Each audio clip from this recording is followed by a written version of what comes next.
Calling all podcasters, musicians, vloggers, and reporters, and everyone else who wants crystal clear recording that's super portable. The Shure Motive family of microphones makes studio quality audio that's as simple as plug and play. Many of the world's top podcasters rely on Shure, and with a Motive line of iOS and USB microphones, portability is now your friend. Imagine being able to get great audio quickly and easily from your phone, tablet, or computer. Simply visit shure.com/motive to start getting great audio for your content now. That's SHURE.com/MOTIV.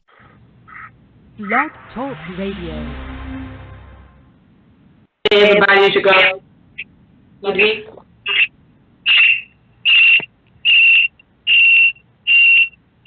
don't know what that noise is, but it's your girl, Sunny D. Welcome to tonight's show. Today is January 3rd, 2019. Happy New Year, guys. Clint, you want to say hi? What's going on, good people? It's your boy, Clint. You already know what it is. Happy New Year. Let's get this thing going. Yes, Willie's going to be calling in a few, so definitely jumping into the line. As we said, it's a new year. If you're listening right now, you're on blogtalkradio.com/GFT radio show. If you catch the playback, you're listening to either SoundCloud or Google Play Music, iTunes, YouTube. Where else? Am I missing anything? I don't think I am. Nah. I don't think I am. Got it. Right? If you want to cop some merchandise, go to teespring.com/stores/GFT radio. I got some merchandise on the way, so I can't wait till it gets here so I can rock my stuff. I know the guys got some towards the end of the year. I had to be at the beginning of the year because, the way bills set up. That's how life happens.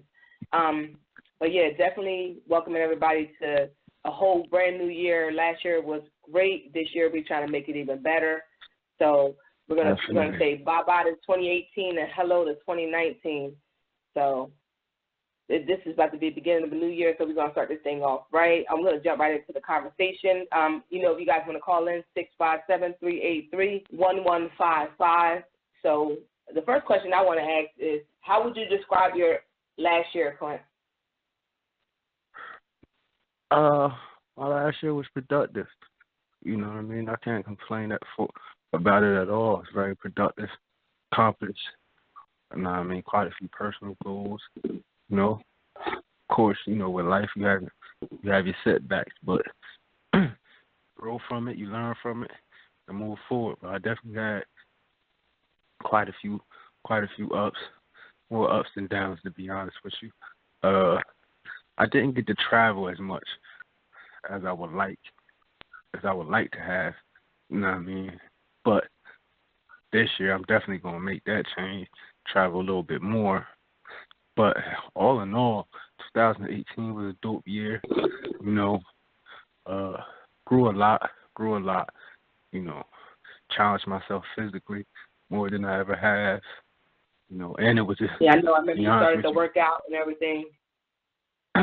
Well, I've been working out. I've been staying on the workout for a few years.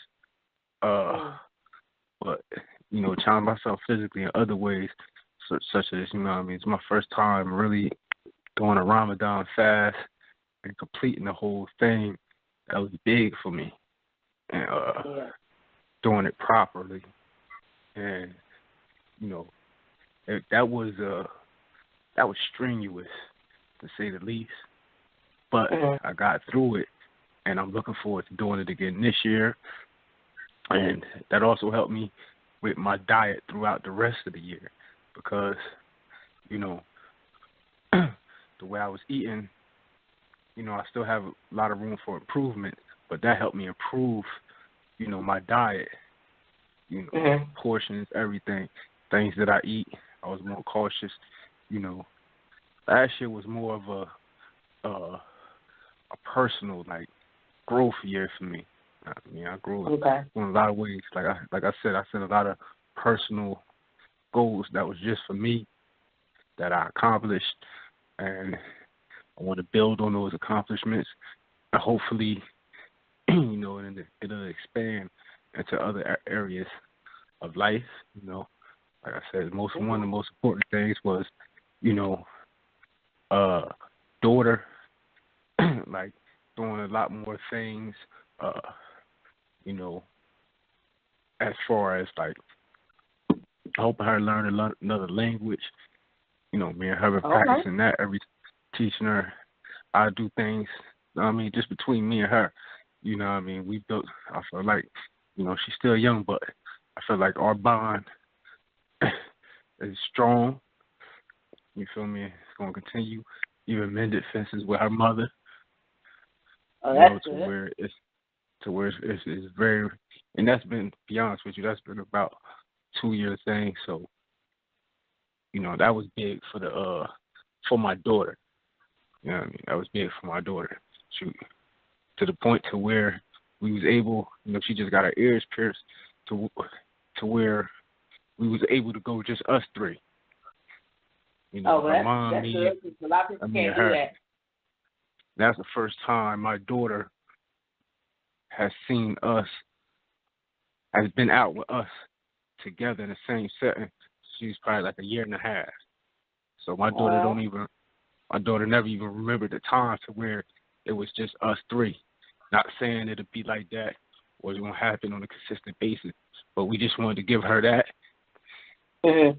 You know, that was something for her, and hopefully, you know, maybe it can happen again in a different type of setting. You know, but you know, that was big. That was big. That was because that was a journey to say the least, and to get from where we was at to just doing that for her a couple weeks ago, right before the new year. So like that was dope. Yeah, it definitely is. It definitely is. Like I said, a lot of people can't get to that point of being around each other without, you know. Yeah, like without fussing and exactly. And wasn't no fussing, wasn't no issues. It was very cordial. It was very cordial. Just to see my daughter smile and I could tell it was kind of awkward for her. It's kind of awkward for her because she, you know, the closest she ever seen us was, you know, maybe at her school or something, but you know, it wasn't in not like out and about, like not like it was always like a formal setting, like basically you guys both didn't have to be there type of situation. Yeah, exactly. So yeah, that's definitely what's up. How was yours? Definitely like. But you say, I'm sorry. I said, how was yours? What about your 2018? My 2018 was an emotional roller coaster. I know I shared with you and Willie about the tribulation I had with my daughter, and we're finally figuring that whole situation out. Because, you know, when you have another kid, especially one with special needs, you kind of, like, not to go into what happened, but basically, like, you know you have, well, you don't have another kid, but when you have another kid, especially one with special needs, then you got to be more engulfed in them than the older child. You think that they're okay because they're older. And like my daughter and my son are 10 years apart. You would think that, you know, that it wouldn't bother her to the effect of which it did. And we're kind of working back on that because it was for almost 11 years, it was me and her. And then in comes her brother, and now it's me, her, and her brother. And then as she gets older, it's me and her brother. Like, you know, I have to deal more with him than I have to be less hands-on with her, but more hands-on with him. And it was taking a part of our mom and daughter time. So we had to build that back up. So we're, like, it was a lot of stuff happening in 2018, but I'm actually glad that towards the end we started getting better and getting back to the let's spend our time together with just me and her. I was able to get more time with just me and her, even though she kept telling me I was corny and leave her alone. You know, but the fact that I know she wanted me around, so we kind of building off that, so that's actually good. Good things been happening with my son for this whole new year. Where he's doing a lot better than he was last year. Last year was a big improvement, but 2019 is about to be even more goals for him. So I'm just waiting to see how that works out. So it was a trying year for me. It was to be the opposite of you. It was more downs than ups, but the ups came at the end, so that was good. Yeah. It ended on a better note. So. that was dope. But even with the downs, you know, as long as you learn from them, yeah, and grow from absolutely them, did. you know, I mean, it makes you better for the course. Yeah, like that. It took me down a notch. You know, like when you get, like I feel like I got hit so hard, caught off guard with so many things, and I commend myself for not reacting how I could have. Because when stuff like that happens within the family dynamic, and you and you react a certain way, it could damage it. Mm-hmm. But I didn't go that way. I kind of was like, everybody was waiting for me to snap, and I didn't. I just was like handling it as it came. And inside, I was like, fuck this place. I want to curl up in the ball and cry, but like realistically, I couldn't do that. So I had to like step up, and it took a lot out of me, but I'm getting there. So yeah, that was one of the major things for me, is controlling my emotions, and not just controlling my emotions, controlling how I react. Yeah. To this situation, or how I act out those emotions. And that was a big part for me too, because everybody that knows me like was like, what? And what? And like, in just the whole synopsis of what was going on, how I reacted was so unlike me. So it took a lot out of me, but I had to do it because, like I said, if I reacted in a different manner, then it would have been hell in a handbasket, you know. And sometimes you have to be mature enough to know that you can't react. Everything that happens to you, you can react, but how you react is the key. And you can't always go off the rails for everything. Even though you want to, you really can't. Exactly. Because then it messes up your livelihood, it messes up everything. If you about your business, you don't got time for that. So. Mm-hmm. Exactly. Another thing is relationships. It's a big thing for me in 2018 as well, as far as some growing apart, building new ones. You know, and when I talk about relationships, I mean with family, friends, and intimate relationships. You know, 2018 was a year of, you know, like I said, some things blossomed, some things died, and some things you just outgrow, and you have to move on from. And you know, I remember, I think when we did the show about growing up, our childhood, and I think I mentioned something about my father telling me, you know, your friends now ain't always going to be your friends later. Yeah. You know, I learned that was the last couple of years. Yeah, and growing up, I always fought against it. You feel me? Like, I ain't agree with that. I felt like that was a negative outlook, you know. But as you grow, as I grow, I seen the wisdom in his words.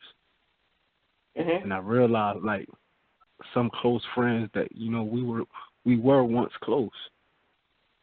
You know, that love there, you know, it's like, it's not really anything negative that may have happened. It's just the dynamics of the relationships have changed. We outgrew each other. We're not into the same things as we once were, which is cool. And, you know, like, certain friends, I know, you know, maybe I'm not helping them grow, and I know for sure they're not helping me grow in the ways I want to grow. You feel me? Because people can make you grow in certain ways that you really don't want to go. Yeah. You know, and I learned 2018 would just, you know, just let people be. You know what I mean? See, I know relationships I had, like, I just posted this the other day on Facebook. And we did talk about this on past shows. I think we talked about friendships too.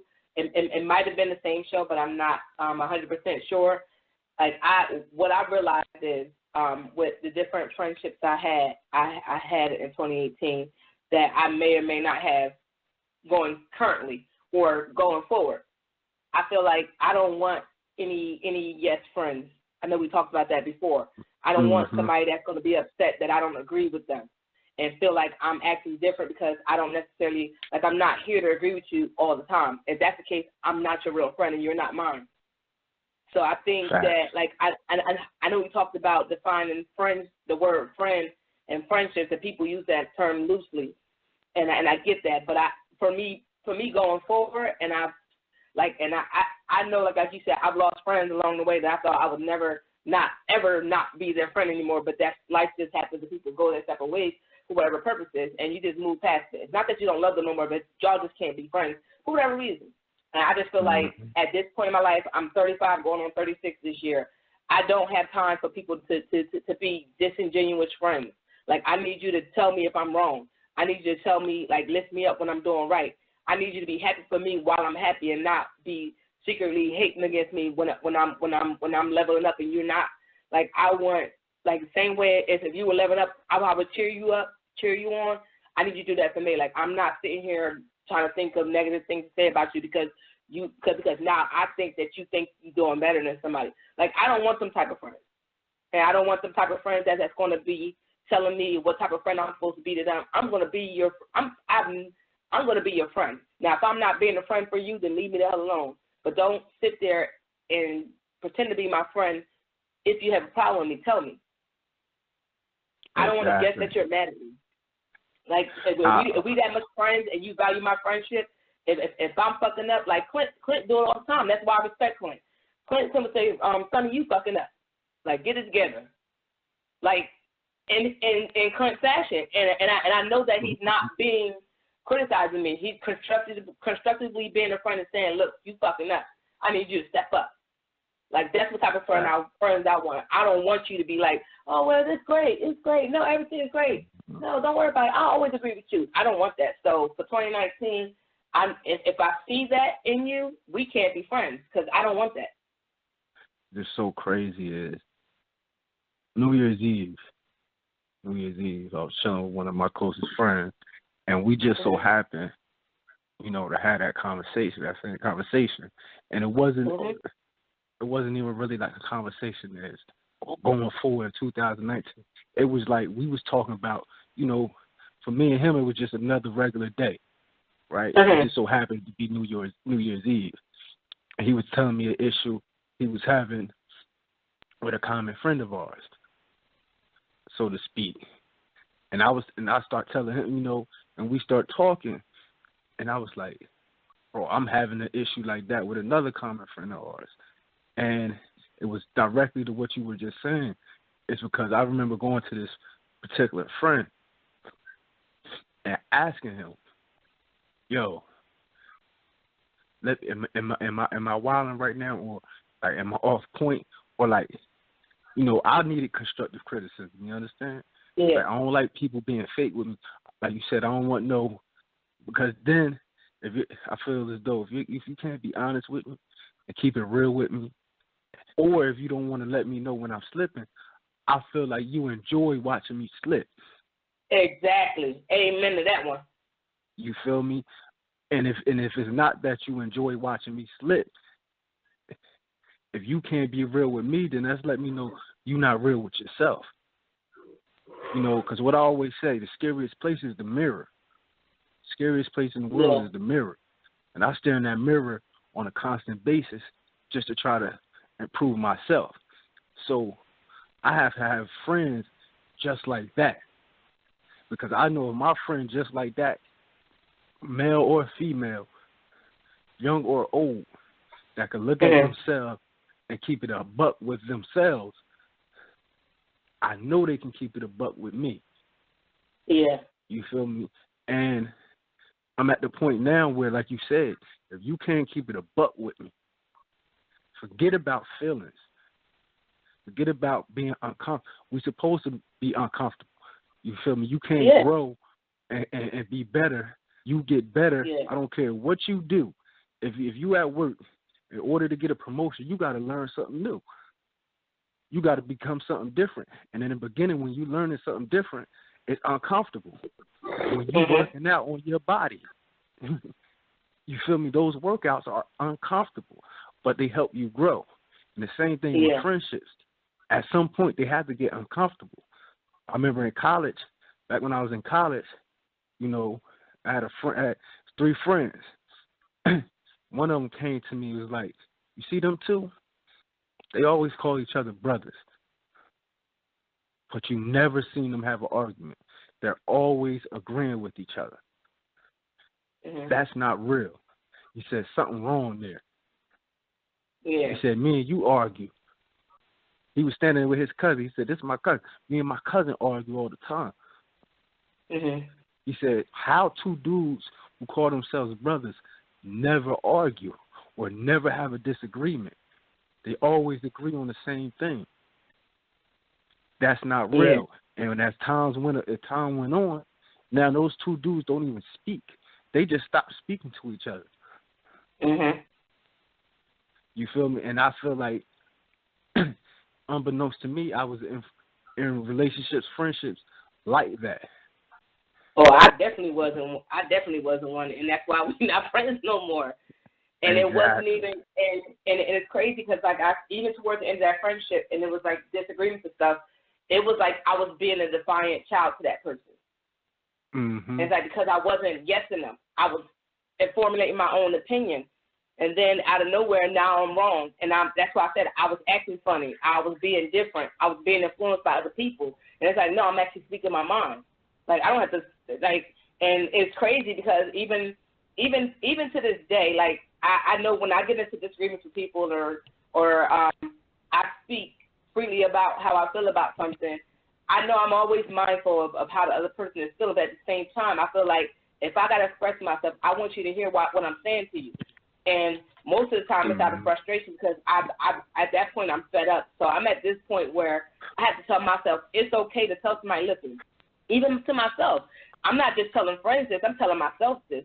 I need to be more vocal because I can't sit here and be upset with you, and I'm not telling you why I'm upset because I don't want to hurt your feelings. But at the end of the day, my feelings are hurt because I can't tell you why they hurt because then you're going to be upset. No, I need to be the same way, and that's talking about with everybody, like not friends, family, everybody, because I've noticed that, and I can't be my authentic self if I'm not expressing my authentic feelings and expressing myself 100%. And like that's when I'm going to know whether or not you really rock with me or not. True indeed. True indeed. True indeed. And another so thing. So if we can't be real with each other, then we can't be nothing to negate. Like, what's we wasting our time? Yep. And another thing. Really? Hey, yo, what up, though? Yeah. What up, though? Y'all doing all right? What's going on? We're doing all right. What's going on? We talk about friendships, and we described our year for our personal selves. Yeah. Oh, okay. Ups. Yeah, the ups and downs, the personal growth, the relationship growth, like how our relationships have grown, how some have dissipated, and how some has just begun. And I know you had some news. Yes. That you might want to share with us. He ended 2018 with a bang. Yeah. I mean, when y'all talking about, friendships, relationships, things like that, I definitely went through some ups and downs, a couple of downs, a really, really big up.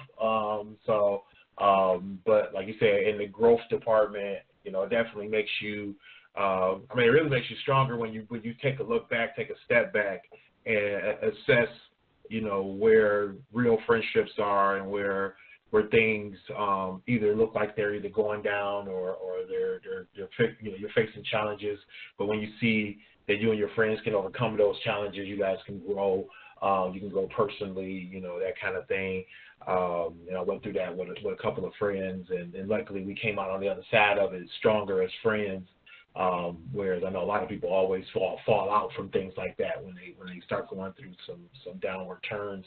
But like y'all was talking about, basically listeners, So your boy Willie Styles. I don't usually talk too much about my relationships, but this is big news. So me and my girlfriend, well, she's not my girlfriend anymore.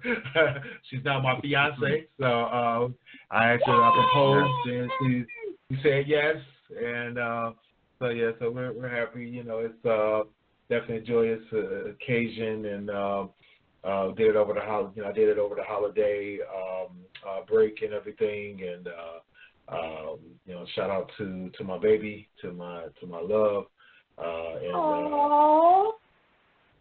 hopefully she. Oh, you smile so hard. Since I joined so late, she my biggest fan. So you know, no, she love y'all too. But you know, when I'm not on, she go do other stuff. So. Oh no, tell her to listen to us either way. I know, that's like you know. I'm like, no, Clint, it's like need your support. So. That's what's up. But yeah, no, it's so you know, it's all good. And no, we haven't set any dates or anything like that yet. We you know, just looking forward to a wonderful life together, that kind of thing. And you know, and just to speak on that, you know, I think a lot of people, you know, when they look forward to growing a relationship like that, you know, a love interest into something more cemented, something more committed, is that you know, just remembering, you know, and I think we've had a couple of shows where we talked about this, and a couple of shows where we weren't talking about it, but we brought it up anyway, is that, you know, you got to have that communication. You know, me and my fiance, we have to communicate a lot because we don't actually live in the same state. And so we do a lot of texting, a lot of talking on the phone, a lot of recently started doing some FaceTime. I don't know what took me so long to FaceTime her, since I've always had an iPad, and after I lost my iPhone, I thought I couldn't do it anymore, but I forgot the iPad to do it too. So we just started FaceTime, which is pretty cool. But you know, and that's just the surface stuff, you know. But you know, really communicating, really getting to know a person at a level where you are, you know, not only just getting to know them, the things they like, the things they want to do, that kind of stuff, but also, you know, coming up with compromises, coming up with goals in mind, you know, being able to go through arguments or go through issues and come out on the other side learning, you know, how you can be a better person for that person, and vice versa. You know, and I think a lot of times people, you know, they don't realize how important communication is. You know, I'm definitely looking forward to communicating a lot, you know, with my woman when she, you know, now, you know, as well as when we finally get married. But, you know, I think it's something that's, you know, should be number one on everybody's list, you know, when it comes to important things in life, you know, because it helps with everything. It helps with the things that people always say, you know, brings relationships down, which is, you know, it could be finances, it could be, you know, job issues, it could be other family members, it can be, you know, outside forces, inside forces. So you know, the communication helps with all of that, because when you can be honest and open with a person, you know, it goes a long way. And I think, you know, I think our theme on GFT radio for the past few years, I think we really have highlighted communication. That's probably like the number one thing. And not just, in basically all aspects of life, really.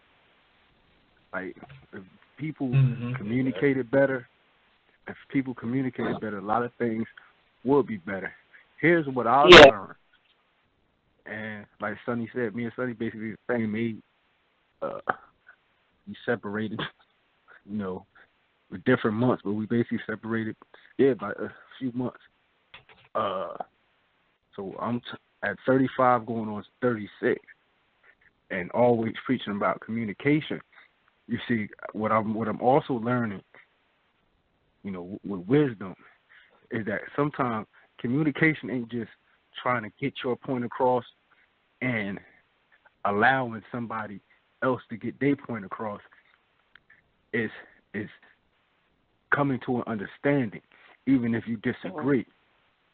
It's how, it's the tone in which you communicate. It's absolutely, you know, because if you love someone, and no matter how much you disagree, You feel me? It still has to be a level, you know what I mean? That love still has to be shown through that communication. You feel me? You can't just, you know, unless somebody really do you dirty, you know what I mean? Outside of that, like if it's just a typical everyday disagreement, if that love isn't in the communication, it can fester. No matter how much you talk about it. You know what I mean? No matter how much you try to understand each other, if the tone and the you know, the intent, sometimes you just can't be trying to talk just to be right, just to get your point across. You feel me? Sometimes like the last conversation I had with somebody. Yeah, you know what I mean? Because I have to learn that too. Yeah, I was having a conversation with my boy, and, you know, he was talking about, you know, him and his girl, and he was like, he be trying to communicate with her, but he felt like they don't communicate properly. And I noticed I've been saying that with a friend of mine who, like, in the same situation, and I had to step back and like, well, who's saying I'm communicating properly? Me? Who's making who's the authority of communication in this relationship? Me? Then that's a problem, because I'm trying to dictate how we communicate. I'm trying to dictate the proper way to communicate. And you can't tell somebody, you know, people come from different walks of life. They grow up differently. So, you know, she may not communicate like I do. So I have to learn her, and she has to learn me, so we can meet somewhere. Right. You In the middle, exactly. Meet in the middle instead of in the spirit of that, because like I said, I've been told that I don't I lack the understanding of when somebody is expressing what I've done that bothers them, and I don't understand it, and we're constantly having that same back and forth, and it's not getting anywhere. When a suggestion of therapy comes out, what do you say to that? Like, I'm okay with that, because we need to figure out how to communicate better, because how we're communicating right now is okay, but it's not good. So if somebody that you're planning on a relationship with, and you're trying to communicate with them, and y'all are having a difficulty for whatever reason, or y'all can't get past certain issues, when somebody suggests therapy, what are you guys' thoughts on that? You want to stab at that? I mean, I think that you know, having therapy can be important to, you know, your own personal health and well-being, you know, mental well-being, as well as, you know, rebuilding, fixing relationships and things of that nature. I think that, you know, if you're in a situation where you want to continue to grow a relationship and you're finding it a challenge for the two of you to come together properly, I'm sorry, I'm just like on my face, to come together properly and you know, progress, then you may need some additional help. You may need somebody to step in the middle and say, hey, you know, this is what this person's trying to say, you know, be that mediator, that translator, and help you guys understand where you need to go. I mean, there's different ways of going about it. You know, there's books, there's magazines, there's articles, but sometimes you may just need a person who can just really break it down for the two of you, who can really personalize it, you know what I mean? Because, like, I was reading, well, I didn't really read the whole book, but I read a bunch of articles about the 5 love languages, and that's kind of not quite communication at the level of, you know, discussing and, you know, and working out certain things, but it helps you to understand where your partner or your family member or your friend is coming from in terms of how they want to be dealt with, and that's something that a lot of people miss the point on, because you know, like in my situation, you know, I, you know, like to help people. I like to be the person that fixes things, that kind of thing, where, you know, if my mate doesn't react to that type of show of love or show of communication. You know, if I'm coming in a certain way that doesn't match up with what they think that I should do, kind of like what Clint was just saying, you know, when it's like you want to be communicated with a certain way, you know, or you want to be approached in a certain way, in a certain manner. You know, if that person doesn't understand that and you can't voice that, then you may need somebody who can get in the middle and say, you know what, this is what they mean, and put it in terms that that person can understand. Or maybe you don't even know that you have a certain way you need to be dealt with or a certain way you need to be communicated with, because a lot of people don't realize that either. When I got my recent job, we did these personality quizzes or exams or whatever they're called, where they basically kind of put you in a category or a couple of different categories of the type of personality that you have, personality trait that you have, and how you approach your coworkers, how you approach your family members, things of that nature, how you approach work. And, you know, there were certain things that I was like, oh, yeah, that's definitely me. That's definitely how I am. That's definitely how I like to be dealt with. But then there was a few things where I was like, wow, I didn't realize this until they pointed it out. You know, there were certain characteristics that when the test pointed out, you know, that, you know, there's times when I'm more assertive because I get to a point where I feel like a person is not serving my best interest. And I was like, you know what, I kind of noticed that in the past, but I just thought it was just me just being like, you know what, F this is getting on my nerves. And then I'll just say, okay, you know what, now I'll take charge and take care of it. But, you know, the way it explained it, it was like, you know what, no, it's more of a what you call it, a defense mechanism.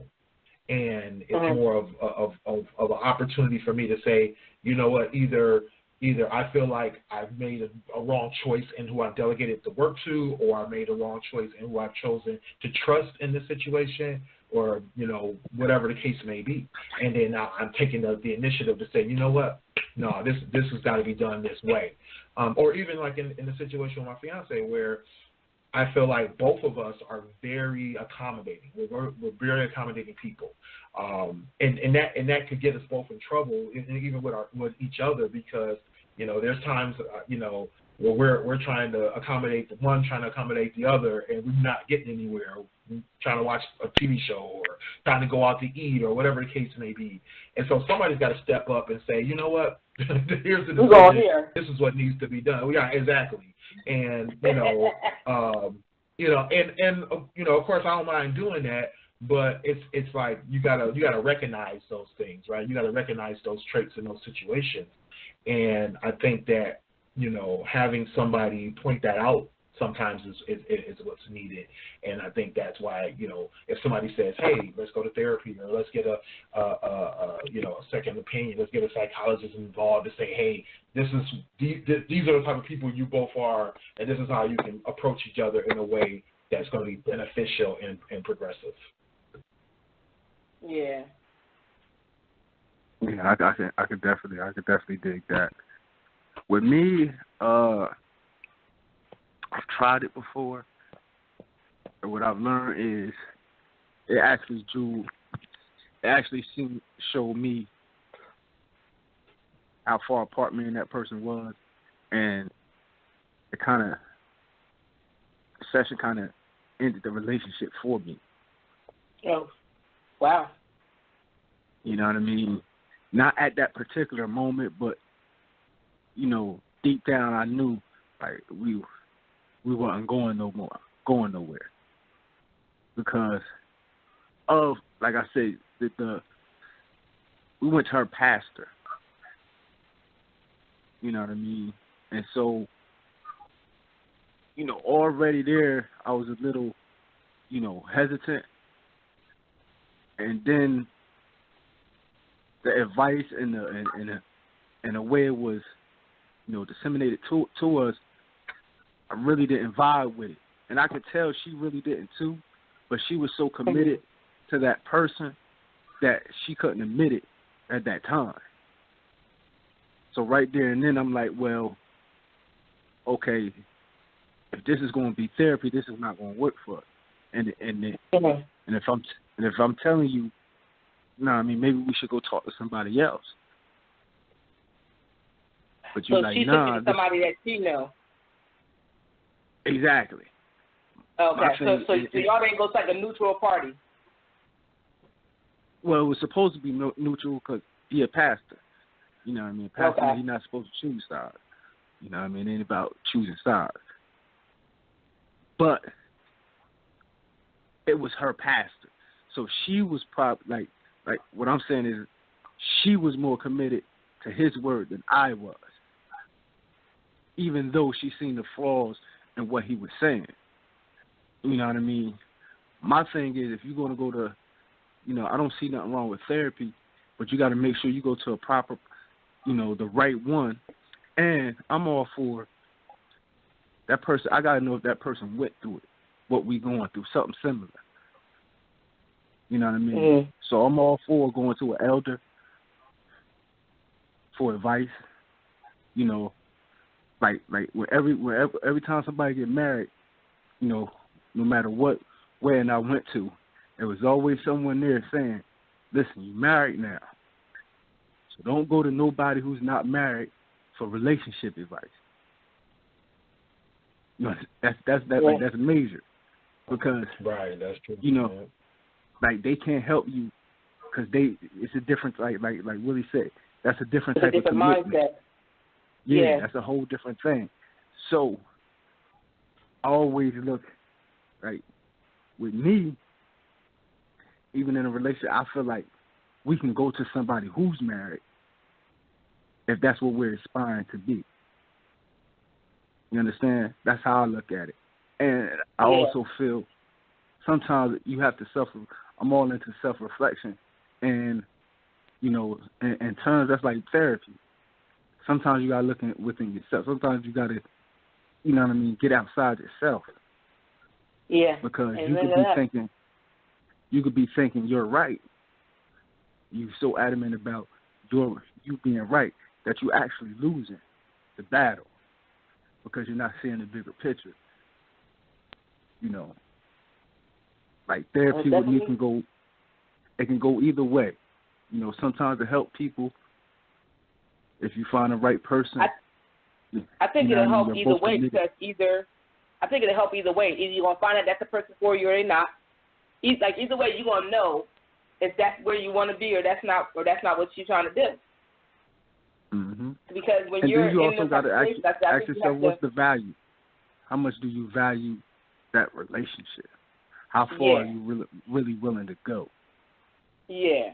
So that's why I think either way you're going to realize in that moment while you're there that this is not what you're trying to sign up for.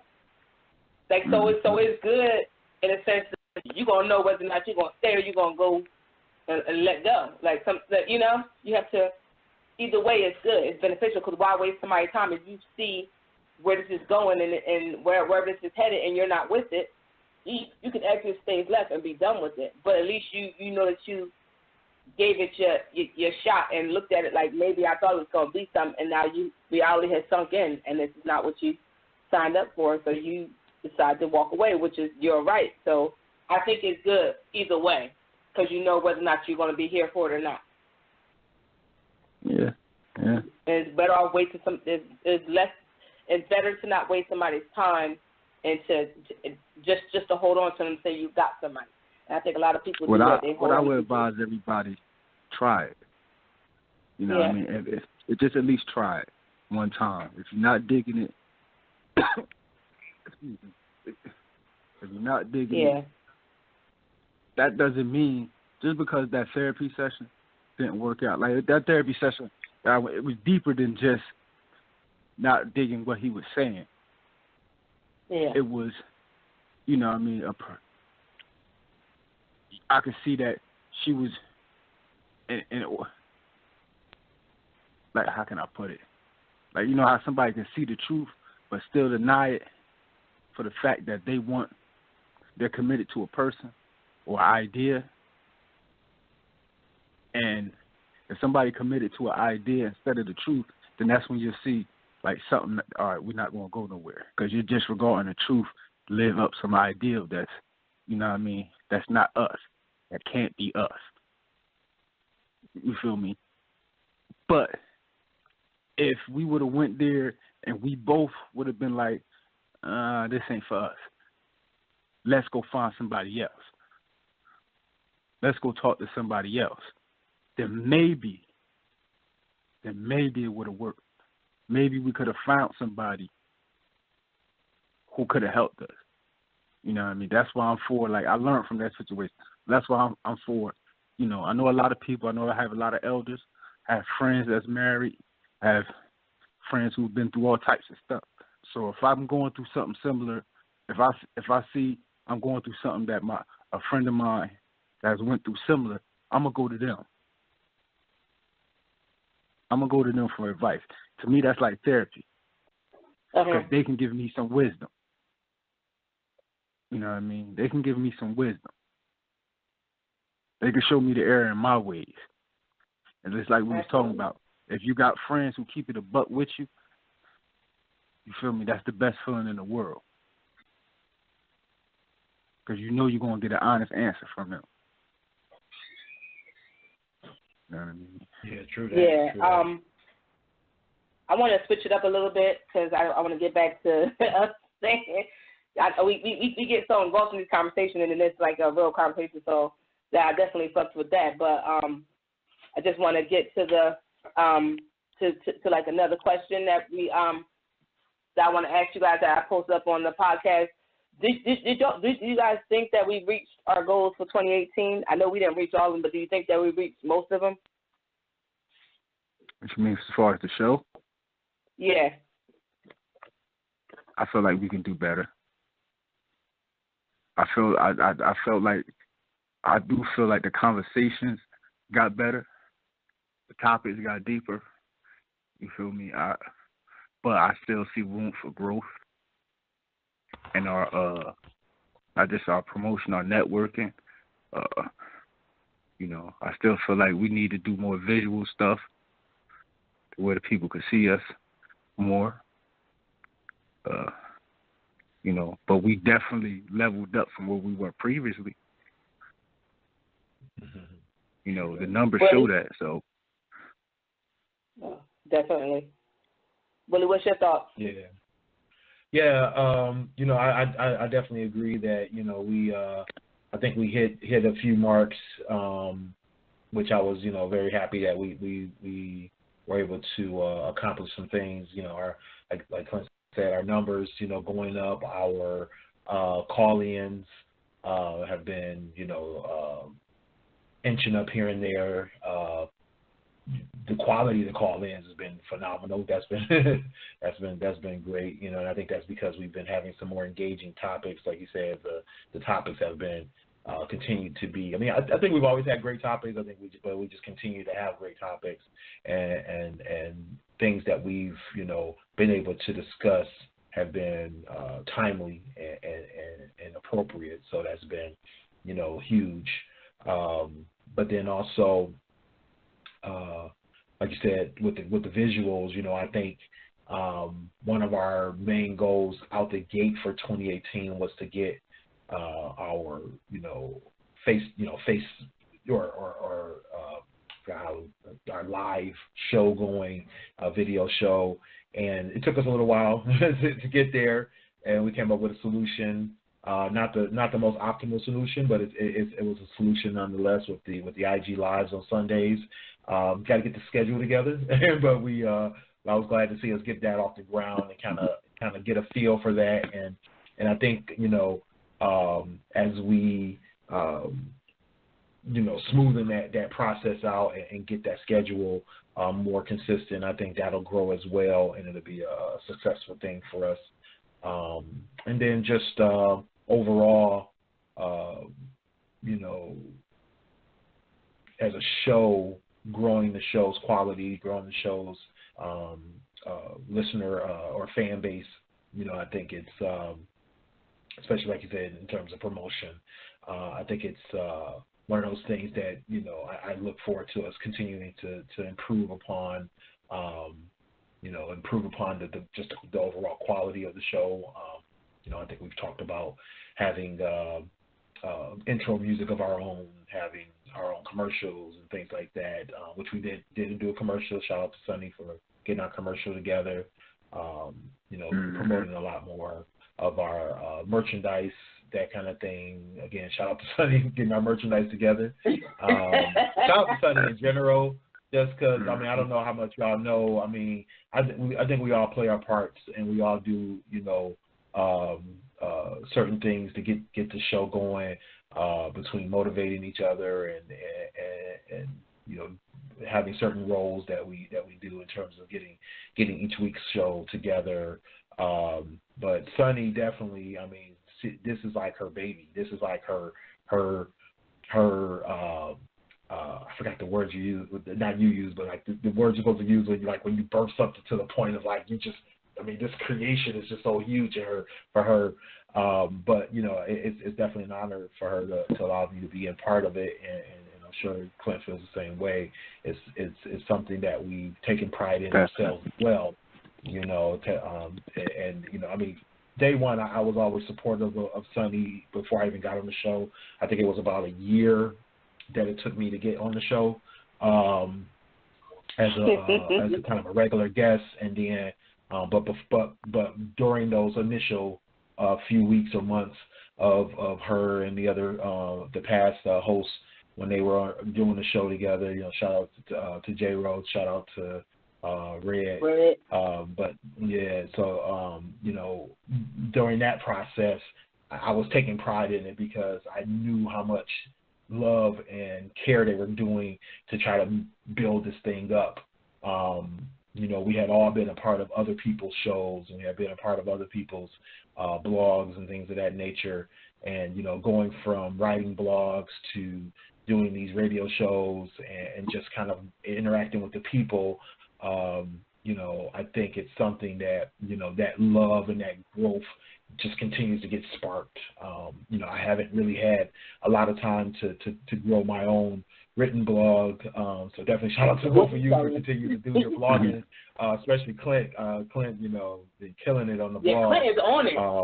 Clint is posting like every day. I'm like, I don't know how he.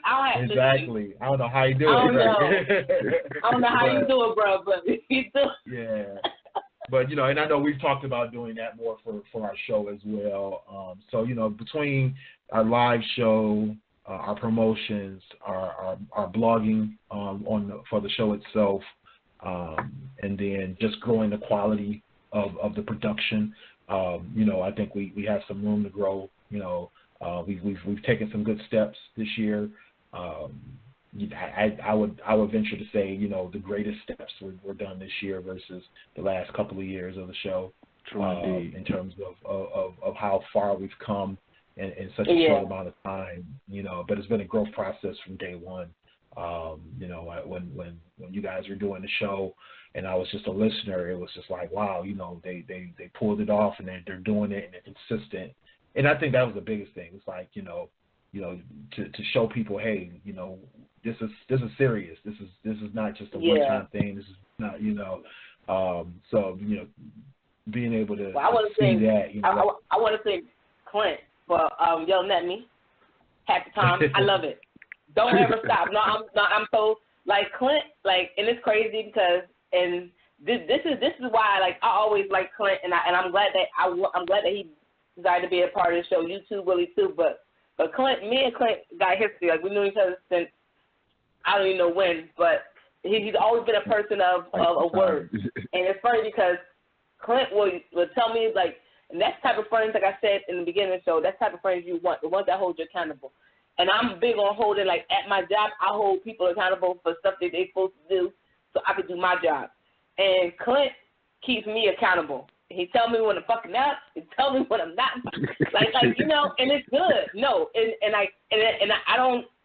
Even though I'm like, come on, Clint, him and Willie will have a laugh at me. Willie will be correcting my grammar because even though I write, my grammar sucks. No, I'm serious, and I appreciate it because I always when I do the outlines of the show, I'm like, Willie, can you go look at that? Because I might spell something wrong. Clint tell me I'm dumb. Something. I need you to save me from myself. I already published it. Just save me. Just fix it. Whatever.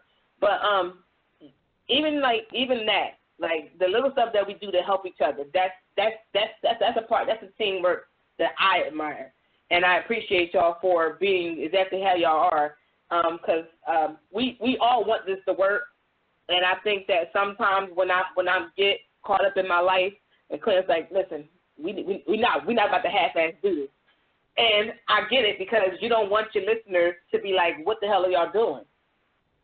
So like I'm grateful for that accountability that Clint has put upon us and stuff, and look, he's always there to be that one.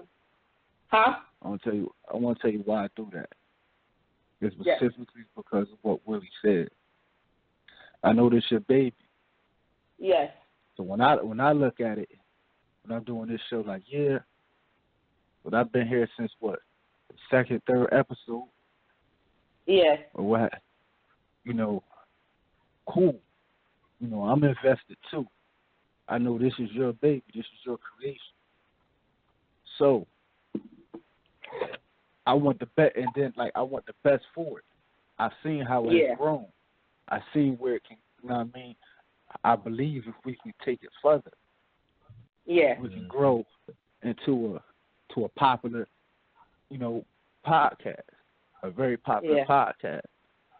So with that thought in mind, I don't never want us to settle for mediocrity. Yeah. Not to say that any of us want mediocrity, but we can get all of us, me included, into our and you know, we all have lives. You know, we all have serious things going on within our daily lives. Mm-hmm. But if we're going to commit to it, let's commit to it. Exactly. Let's not half-ass it. You feel me? Yeah. Because at the end of the day, your name is attached to it. And exactly, you want to leave something memorable. You don't want to leave nothing mediocre. You feel me? And I know you're not mediocre. You got me into blogging. You got me into the podcast. You feel me? Because we all got different, and that's the thing, we all got our own different perspectives on how we think. And the same way I want my friendships to be. We're not about to sit here and agree all the time. I don't want that. That's not realistic. Everybody has their own opinions. How I think may be different than how you guys think, and how you think, Clint, may be different than how Willie thinks. Me and Willie may agree on something, but not agree on everything. Me and you may agree on something that Willie don't agree upon, and that makes for a good balance, because we can't sit here and be yes people all day when we're not going to be that way. We done had heated conversations. We done had it where I actually learned something from y'all. I've actually learned something from callers, and shout out to like, I feel like if we're doing this, huh? I said shout out to Sapphire. No, even Michelle, and I love, and that's another thing we talk about our hosts and our callers. Even Michelle, even some of the newer ones that called in this year that never called in before. That's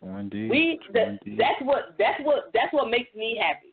When we get those callers that we don't even know listen to our show, and they call in and they like really say thank you for this topic. Like, do you know that alone is like, you know what, this is the best shit ever. And I fuck up a lot of names on this show. Y'all know I do. I'm bad with names. I'm horrible with names. And it's not that I'm intentionally doing it. I listen. I work in human resources. I done heard so many names that if you say your name right now, I'll probably forget it. See you. I saw somebody yesterday. I swear to God, I may or may not have saw him today. Don't know what his name is. He said, hi, my name is, I don't know what his name is. That's how bad it is. It's nothing personal, but that's just me. But when I hear that, when a caller calls in and says, hey, thank you guys, I listen to you guys all the time, and I'm grateful you guys talk about things you talk about, and this topic is on point, and then they explain why. Like, do you understand? Like, that's amazing. Remember when you told me my aunt approached you at your job? Yeah. Now, yes. I don't even know if my aunt listened to the show, but you know, she be on social media, and you said she recognized you from the post of the podcast, right? Yeah. You know what I mean? Yeah, she woke up on like, ain't you the guy do the podcast with my nephew? I'm like, I guess. Who's your nephew? And see, that shocked me because, all right, you know, I didn't even know my aunt was paying attention to it. Yeah. You know, so because she never really said anything to me about it. But that's letting me know people are paying attention. Yeah, even your uncle said something to me that working my job too. Well, one of your uncles.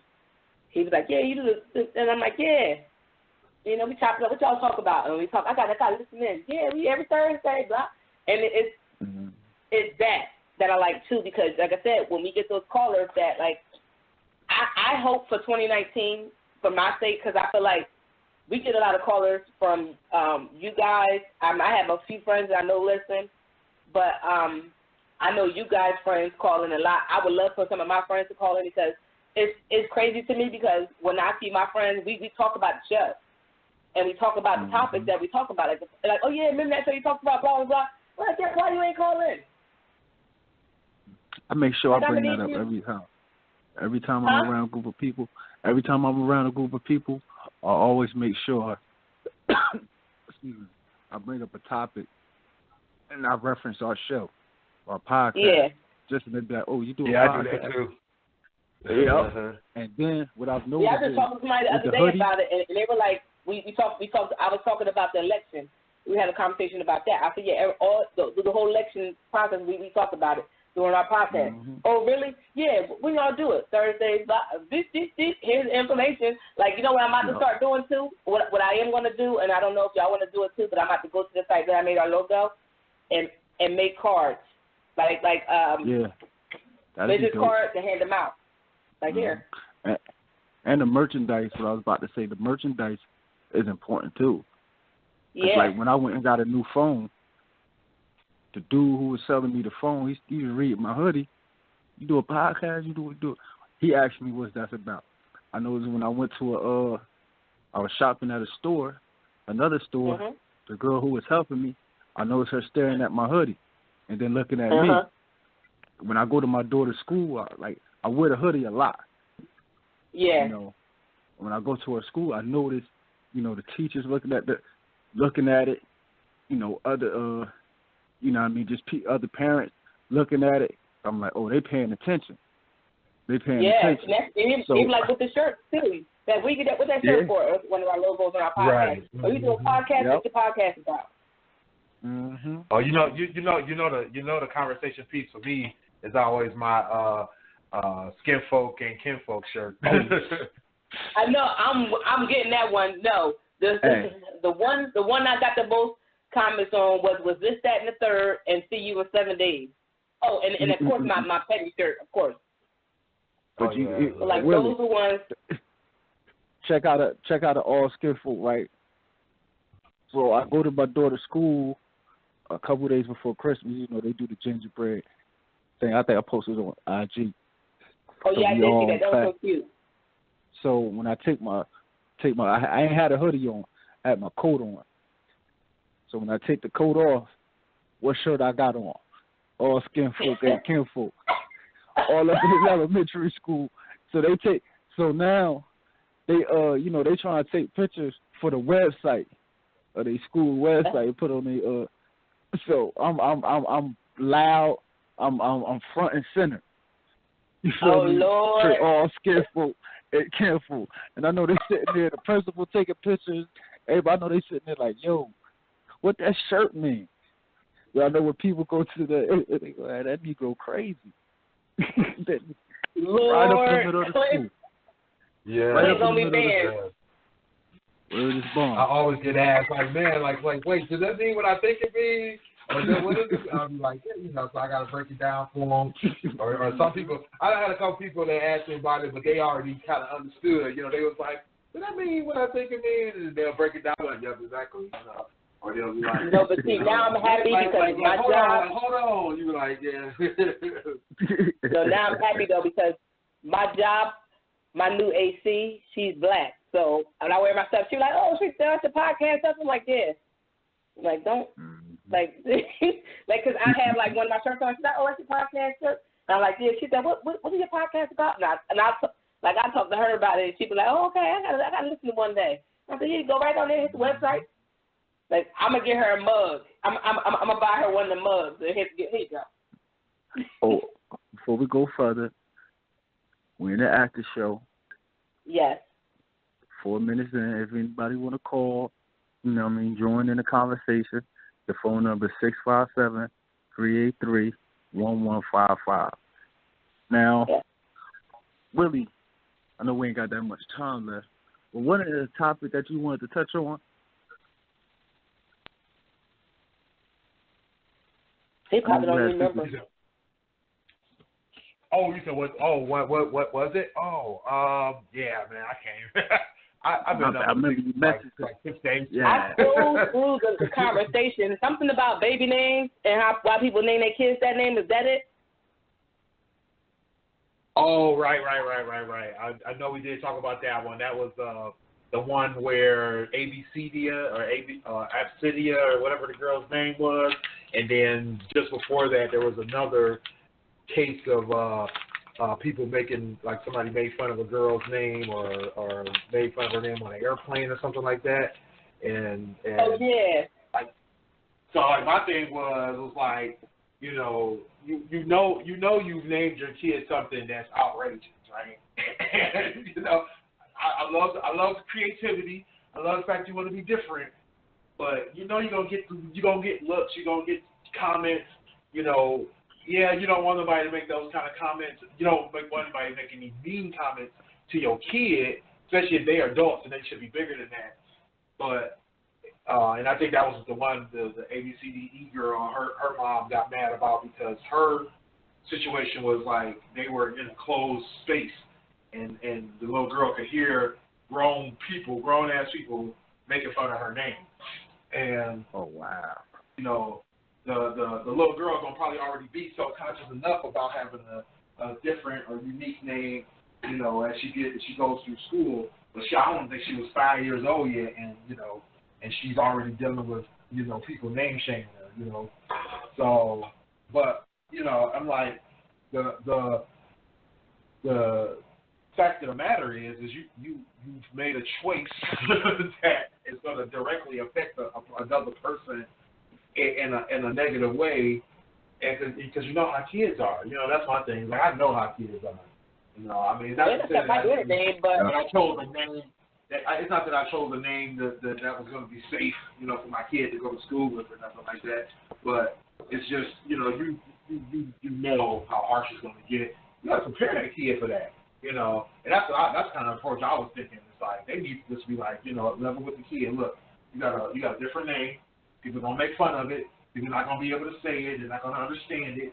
If you got a real reason behind the name, give them the reason. Give them pride behind the name. Make them feel stronger behind the name. Exactly. Make sure that they understand that their name holds power.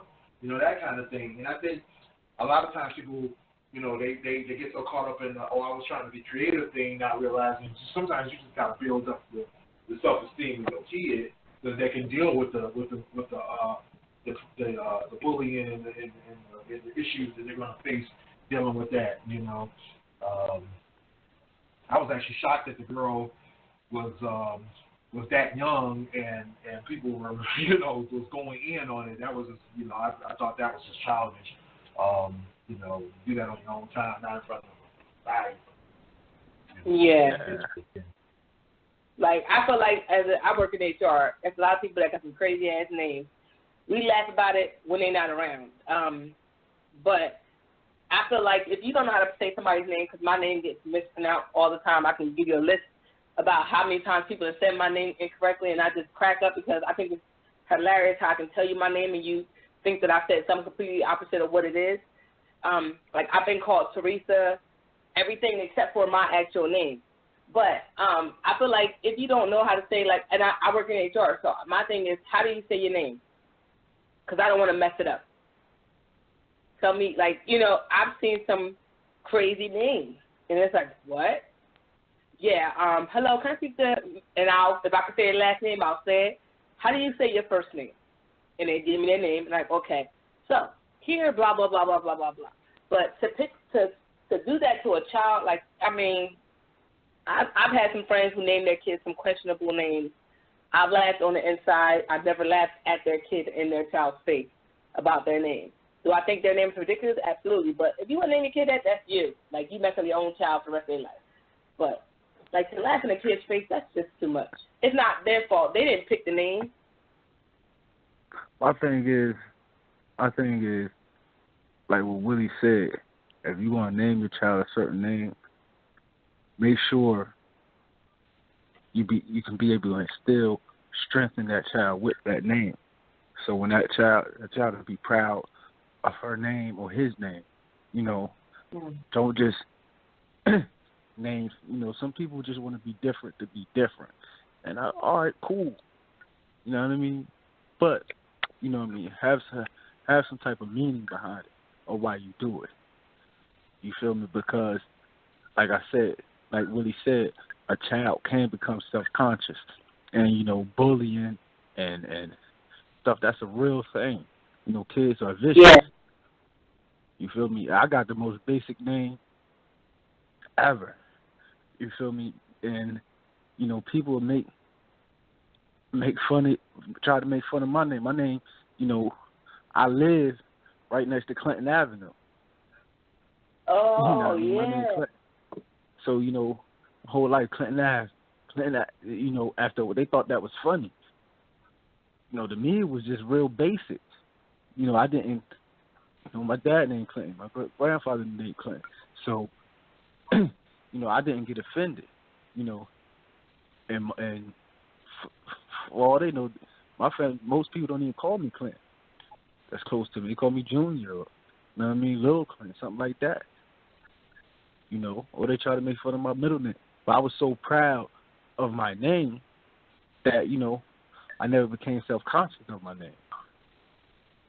You know, because I had a strong sense of self-worth that came with the name.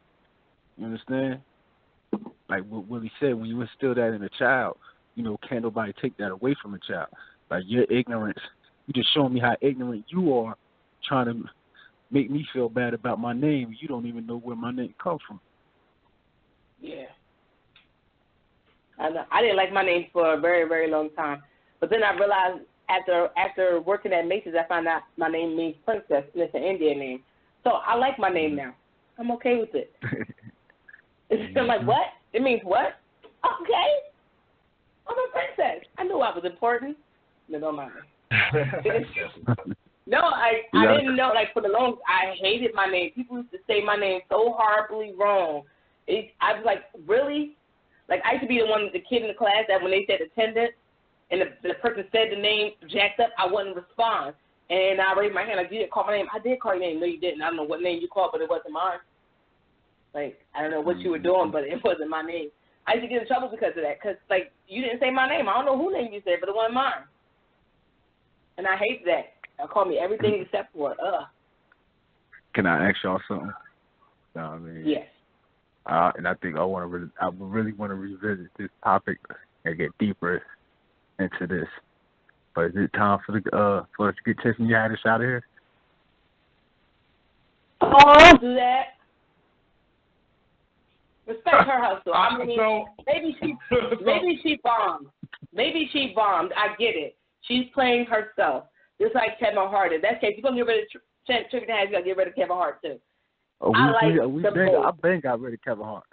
I understand that, but I'm just saying they're basically one thing. They're playing themselves every time they play a character, and it's not that serious, right? I get it, but let her have her hustle. If that's gonna make her money. Let that girl make some money.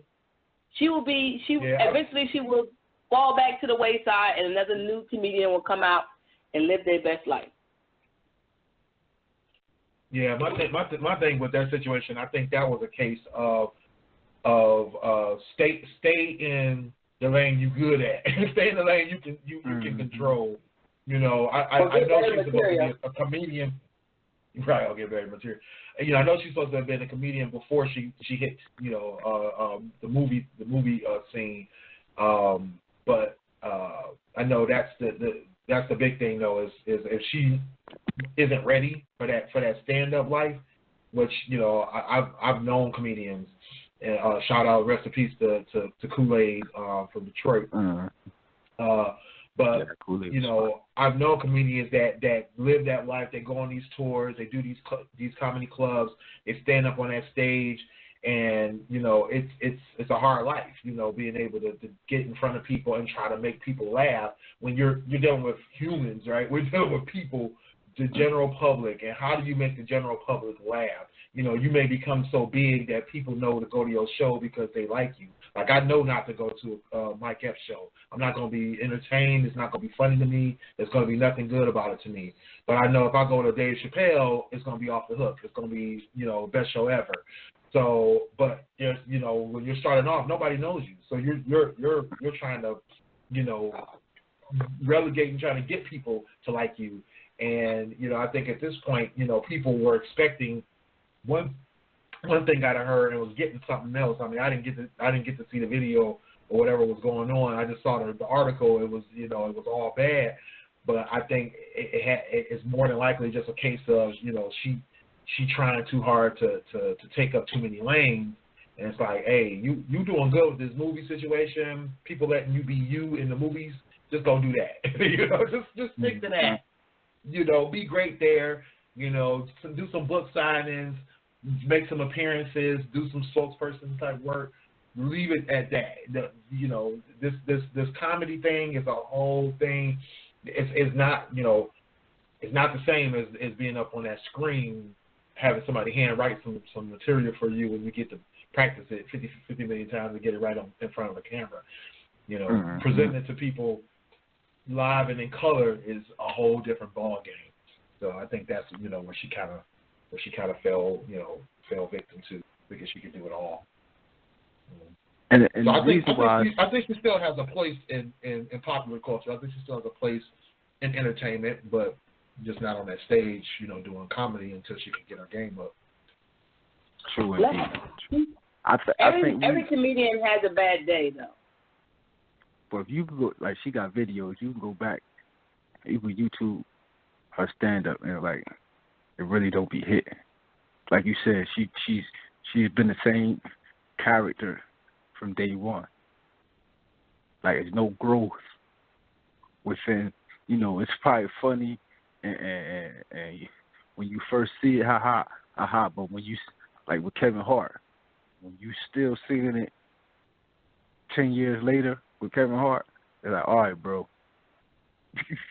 give me something new, show me some growth within the comedy. That's like Kevin Hart does a lot of different. Yeah, like Kevin Hart does a lot of things. I don't like to knock Kevin Hart because he does a lot of things outside of just comedy. He grew his brand bigger than just comedy. Yeah. You know, that's his foundation. Right, exactly. But he grew his he grew his brand bigger than that. So I can respect that. Now, if Tiffany Haddish want to do that, cool. But the reason why I said, like, I want to have a bigger conversation on it, because I think as a black community, at some point we got to mature to the point to where we can criticize our own without it being called hating or bringing somebody down. You know what I mean? And this is the problem I'm having with social media. That's why I haven't been on social media a lot lately, because it's like, okay, soon as somebody say something bad about Tiffany Haddish, if she's not funny, this, that, and the third, it's, oh, you want to tear black women down, and you know what I mean? This is what we always do to each other, this, that, and the third. It's like, nah. At some point, you have to outgrow that.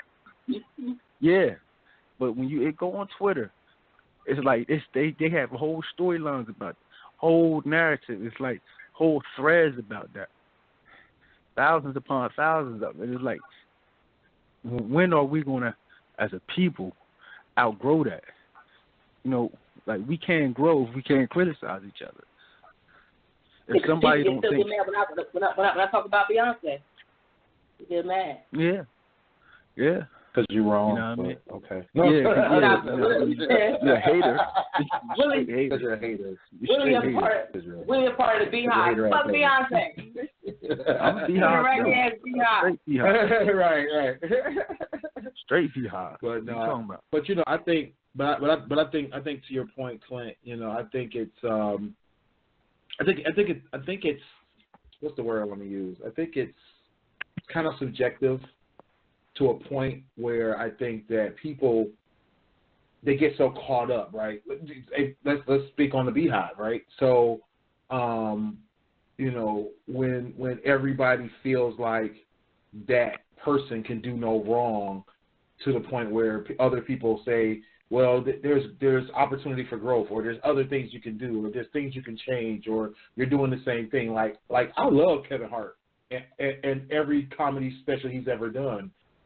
There was one I think I didn't like everything about it, but for the most part, all of his specials, I'm loving them. Growth, I'm like, I don't want him to change because they're all funny to me. It's like if he don't ever change his shtick, I'll probably still watch them all, love them all. That part don't matter to me.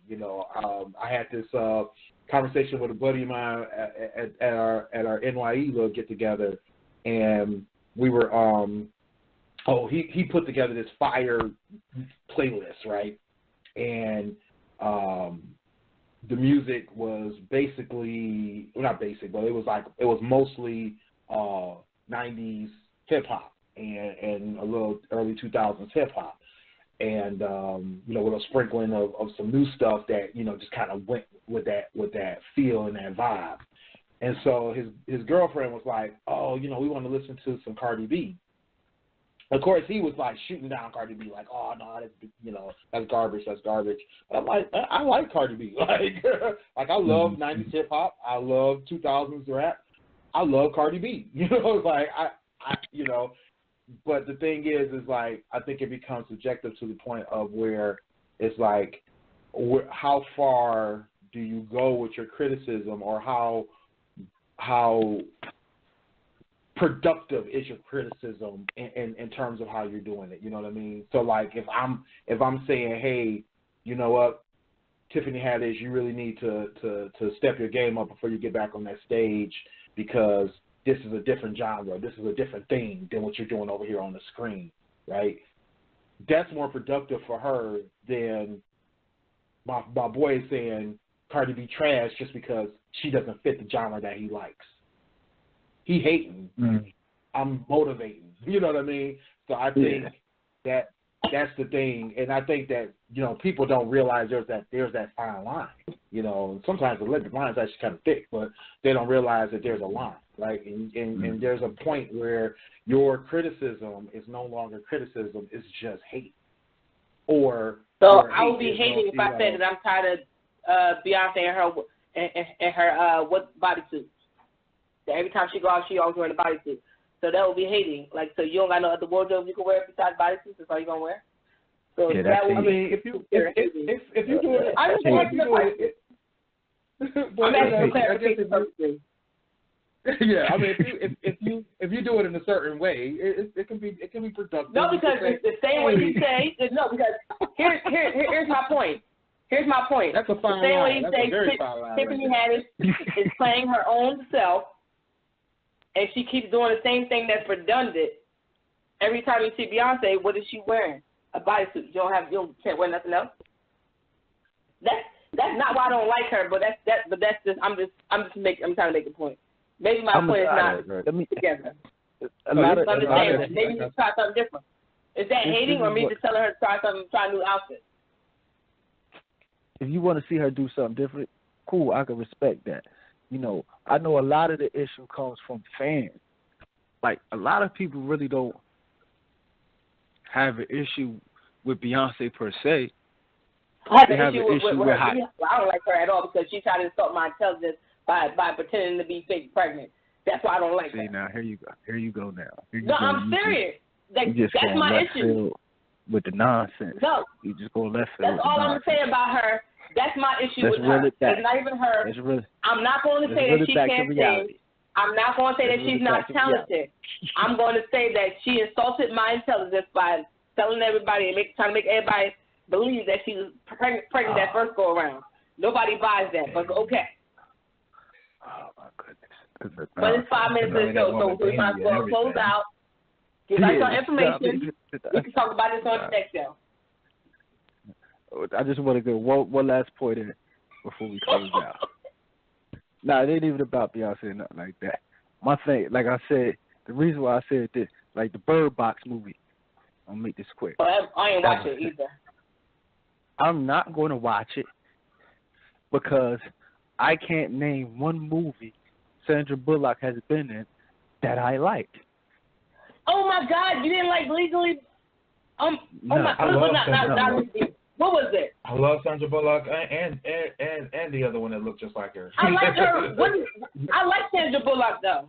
Talk about Miss Congeniality, or she did. Yeah, I'm about to say I've been drinking, so apologize. But Miss Congeniality, I like that movie, but I also liked her. Wasn't she in? I liked her in a lot of her quite movies. A few movies. I love Sandra Bullock and Julia Roberts. They're the same person to me. You know what? Shut up. It's like, yeah, so, but like is that hating? If I say, all right, you know, if I say that, people not going to run amok, you this, that, and the third. Oh, no, I wouldn't say that. Because she's white. You understand? No, I wouldn't say That's that. my point. You know, but if I say that about Tiffany Haddish, then there's something wrong. You see what I'm saying? I don't think either way. To me, they're both. I'm judging them on their art. Right, I think that's just because, you know, people want you to take pride in everything, like literally everything other black people do. Like this is I know this is gonna be hard to hear for certain people because I'm an entrepreneur myself, but me being, I won't say forced, but being told that I have to support a black entrepreneur just on the strength that they black, I'm like, I'm always reeling from that. Like, why? Like, why is that a prerequisite? like I need you to show me that you know what you're doing. I need you to show me that you got a viable business, and I need you to show me that you can present either a viable product or a viable service. It has nothing to do with you being black, you know. I'm always willing to support if you're doing something that's beneficial for me. You know, I can't just support you just because you black and you got a business and just start buying stuff just because you're selling. You know, I don't have that kind of money. You know what I mean? Yeah. If I did, I probably still wouldn't do it just because that's the kind of person I am. But if you're doing something and it's beneficial, and I'm like, hey, you know, like I went to a party and this young lady had her own pop-up bar business. I like drinking at parties, so I supported her party, or her pop-up bar rather. You know, I went to another situation where somebody was selling, I forgot what they were selling, but they were selling something that I just don't need, and I'm like, why do I need to buy it? Like, you know, whatever it was just like a product I literally don't need. One, I'm a guy, and I believe it wasn't even something that I felt like was a male-oriented product. So I'm like, no, I'm straight on that. So I don't have to support you just because you're black. I applaud you, and I'm happy for you, but I can't throw all my money at you just because you're black. Exactly. Yeah, I don't think you should be forced to do that either. Me neither. My only request is for people is don't be more critical of black businesses than you are of any other race. You are white. That's exactly. That's my only issue. You know what I mean? You don't have to support that person because they black. Criticize them harsher because they are black. That's my only thing. Exactly. Outside of that, absolutely. The other side of it, that's true. That's the other side of it. Yeah. Mm-hmm. I agree. But guys, we got to wrap. We got less than a minute left. Holla at me at kingstruth.com is the blog. Twitter at eTrenton Group. It's your boy Willie Styles at Willie Styles everywhere. WillieStyles.info for all my links. And of course, it's your girl Sunny. I am Sunny_D. Instagram, Snapchat, Twitter. Catch me on my blog, unreservedly.com. Thank you guys for listening tonight. Happy New Year's once again. We will see you guys when, Clint? See y'all in 7 days. Good night. Holla.